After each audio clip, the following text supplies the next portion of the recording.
Devant l'instance Vérité et Dignité, les victimes se relaient jour et nuit. Opposants politiques, souvent islamistes ou syndicalistes, tous ont vécu la prison, la torture durant le régime de Ben Ali. Le 31 mai est passé, l'IVD n'a pas fermé.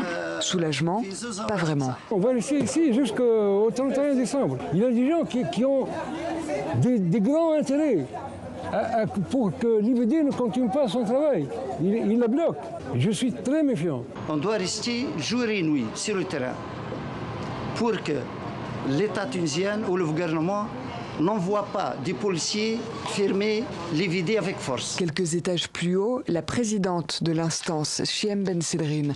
Peu importe les volontés du Parlement et du gouvernement, elle affirme qu'elle ne cédera pas aux pressions, que l'IVD poursuivra son travail comme elle l'entend jusqu'au 31 décembre. L'IVD a commencé à transférer à la justice spécialisée les dossiers d'auteurs de crimes contre l'humanité. La chaîne de commandement remonte jusqu'au président de la République. C'est lui qui est derrière tout ça, qui veut pas que le processus de révélation de la vérité et de redevabilité auprès des tribunaux se passe. À Gabès, premier procès instruit par la justice transitionnelle, celui de l'affaire Matmati, un militant islamiste arrêté par la police, mort sous la torture durant l'époque de Ben Ali.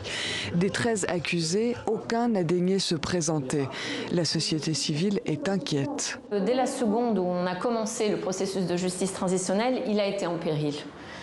C'est une bataille de tous les instants, tout simplement. C'est une guerre d'usure, en fait. Le risque aujourd'hui, c'est que du moment où ce flou existe par rapport à la fin du mandat de l'IVD, si c'est le 31 mai ou le 31 décembre, les personnes qui sont accusées de violations graves des droits de l'homme, dont les dossiers seront transmis au-delà du 31 mai, peuvent protester contre cette légalité de la décision. Depuis fin mai, l'IVD est privé de nouveaux budgets.